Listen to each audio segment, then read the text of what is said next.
নীল জলরাশি আর শান্ত সৈকতের টানে পর্যটকরা কুতুবদিয়া ছুটল আবাসন আর যাতায়াতের দুর্ভোগ যেন নিত্যসঙ্গী। দীর্ঘদিনের অবহেলিত এই দ্বীপকে অবকাঠামো উন্নয়ন ও বেড়িবাঁধ নির্মাণ সহ সকল ধরনের উন্নয়নে সরকারকে এগিয়ে আসার আহ্বান জানিয়ে শনিবার রাতে নগরীর চকবাজার কাতালগঞ্জ এলাকায় চট্টগ্রামস্থ কুতুবদিয়ার ছাত্রছাত্রীদের উদ্যোগে আয়োজিত হয় আগামীর কুতুবদিয়া তরুণের ভাবনা শীর্ষক এক মুক্ত আলোচনা সভা। কুতুবদিয়ার অনেকগুলো বড় সমস্যার মধ্যে সবচেয়ে দুইটা আমি বলবো, সবচেয়ে দুইটা যে সমস্যাগুলো খুবই ইমিডিয়েট নিরূপণ করা দরকার। একটা হচ্ছে বেড়িবাঁধ সমস্যা এবং যে দ্বিতীয় যে সমস্যাটা সেটা হচ্ছে বেকারত্ব যে দূর করার। এবং আরেকটা যদি আমাকে বলতে দেন তাহলে সেটা হলো যে আমাদের যে স্বাস্থ্য কার্ড, এই স্বাস্থ্য কার্ডটা আমাদের কুতুবদিয়া খুবই অবহেলিত। কোনো লোক রাতের 12টায় যদি খুব অসুস্থ হয়ে যায়, কুতুবদিয়াও চিকিৎসাটা নাই, যেমন হার্ট অ্যাটাকের চিকিৎসা নাই। যদি ওকে বাইরে নিয়ে যেতে চায়, ও লোকটা যদি নিম্নবিত্তের মানুষ হয়, যদি ওর 20,000 টাকার একটা বাজেট আছে ওকে চিকিৎসা করানোর, ওই জায়গা হচ্ছে কাঠ ভাড়া পারে ওর 10,000 টাকা নিয়ে নেয় ওই সময়ে।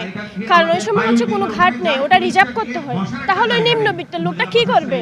ওনার চিকিৎসার খরচ দেখাবে নাকি ওই ঘাটের খরচটা দিবে? ঘাট পারাপার নিয়ে যে অসুবিধা আছে, আমাদের ধরেন একটা সিরিয়াস হার্টের রুগী, ওনাদের তো ন্যানো সেকেন্ডও সময় লাগে না, যে কোনো একটা আকস্মিক কিছু হয়ে যেতে পারে। গর্ভবতী মহিলা আছে, ওনাদের জন্য এটা অনেক ঝুঁকিপূর্ণ। আমাদের কুতুবদিয়া স্বাস্থ্য কমপ্লেক্সে দক্ষ মিডওয়াইফদের অনেক দরকার। কুতুবদিয়া হচ্ছে যে মূলত একটি উপকূলীয় দ্বীপ, যা জলবায়ু পরিবর্তনের সবচেয়ে বড় শিকার। নদী ভাঙ্গনের কারণে হাজার হাজার ঘরবাড়ি বিলীন হয়ে যাচ্ছে। কুতুবদিয়াবাসীদেরকে কি করতে হবে? পূর্ণ নির্বাসন করতে হবে। এই মত বিনিময় সভায় সভাপতিত্ব করেন চট্টগ্রাম বিশ্ববিদ্যালয় শিক্ষক সমিতির সাবেক সভাপতি প্রফেসর ডক্টর মোহাম্মদ কামাল হোসেন।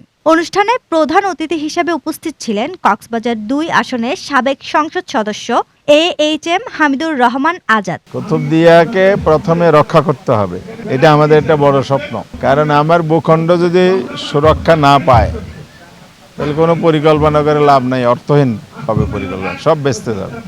টেকসই বেড়িবাঁধ যদি হয় তাহলে কুতুবদিয়ার রক্ষা পাবে। বেড়িবাঁধকে ঢেউয়ের আঘাত থেকে রক্ষা করতে হলে বাঁধ থেকে আরেকটু দূরে ডিজাইন করে করতে হবে, প্ল্যান করে, এটা টেকনিক্যাল বিষয়। সেখানে পাথর ডালতে হবে অথবা ব্লক ডাকতে হবে, যাতে বড় ঢেউটা এসে এখানে এসে দুর্বল হয়ে যায়, বাঁধের উপর যাতে আঘাত না হয়। এই প্ল্যানগুলো নিয়ে কুতুবদিয়ার সুরক্ষা, বনায়ন, টেকসই বেড়িবাঁধ এবং জলবায়ু প্রভাব মোকাবেলার জন্য বাঁধের উচ্চতা বৃদ্ধি করে। অনুষ্ঠানে আরও উপস্থিত ছিলেন চাকসুর ভিপি ইব্রাহিম রনি, কুতুবদিয়া দরবার শরীফের শাহজাদা MM মনিরুল মান্নান আল মাদানী, BGC ট্রাস্ট ইউনিভার্সিটির সাবেক বিভাগীয় প্রধান আব্দুল হান্নান, চট্টগ্রাম কলেজ সহযোগী অধ্যাপক এরশাদুল্লাহ, চট্টগ্রাম প্রকৌশল ও প্রযুক্তি বিশ্ববিদ্যালয়ের সহকারী অধ্যাপক প্রকৌশলী ডক্টর নুরশেদুল মামুন ও সঞ্জয় দাস, আন্তর্জাতিক ইসলামী বিশ্ববিদ্যালয়ের ডক্টর শাহ মোহাম্মদ সানাউল করিম সহ বিভিন্ন কলেজ ও বিশ্ববিদ্যালয়ে ছাত্রছাত্রীরা সবাই উপস্থিত ছিলেন। আমি যখন কুতুবদিয়া আদর্শ উচ্চ বিদ্যালয়ে প্রধান শিক্ষক হিসেবে কর্মরত ছিলাম, তখন একটি প্রজেক্ট ছিল যে প্যারাবন পুনঃস্থাপনের। এরপর আমি চলে আসার পরে সেটির কতটুকু ফলপ্রসূ হয়েছে সেই তথ্য আমার কাছে নেই, তোমাদের কাছে আছে। এই পরিবেশ সংরক্ষণের অন্যতম উপকরণ হচ্ছে আমাদের বৃক্ষরোপণ। সহযোগিতা দিচ্ছি বা আমি দেখেছি আমার অভিজ্ঞতা থেকে বিভিন্ন বিভিন্ন জীব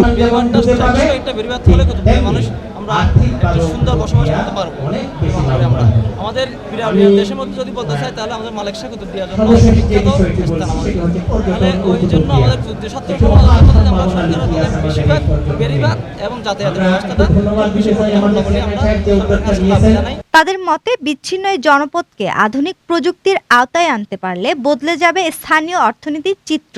উপেক্ষিত এই দ্বীপের নতুন সম্ভাবনাকে কাজে লাগাতে সরকারের দ্রুত পদক্ষেপই এখন সময়ের দাবি। তরুণদের এই প্রাণবন্ত আলোচনা আর বিশিষ্টজনদের দিক নির্দেশনা বাস্তবায়িত হলে কুতুবদিয়া হবে আগামীর এক স্বপ্নীল জনপদ। 2011 সালে আমি যখন প্রথম নির্বাচিত হয়েছিলাম। নুরাফরিন পপি, 24 টিভি, চট্টগ্রাম।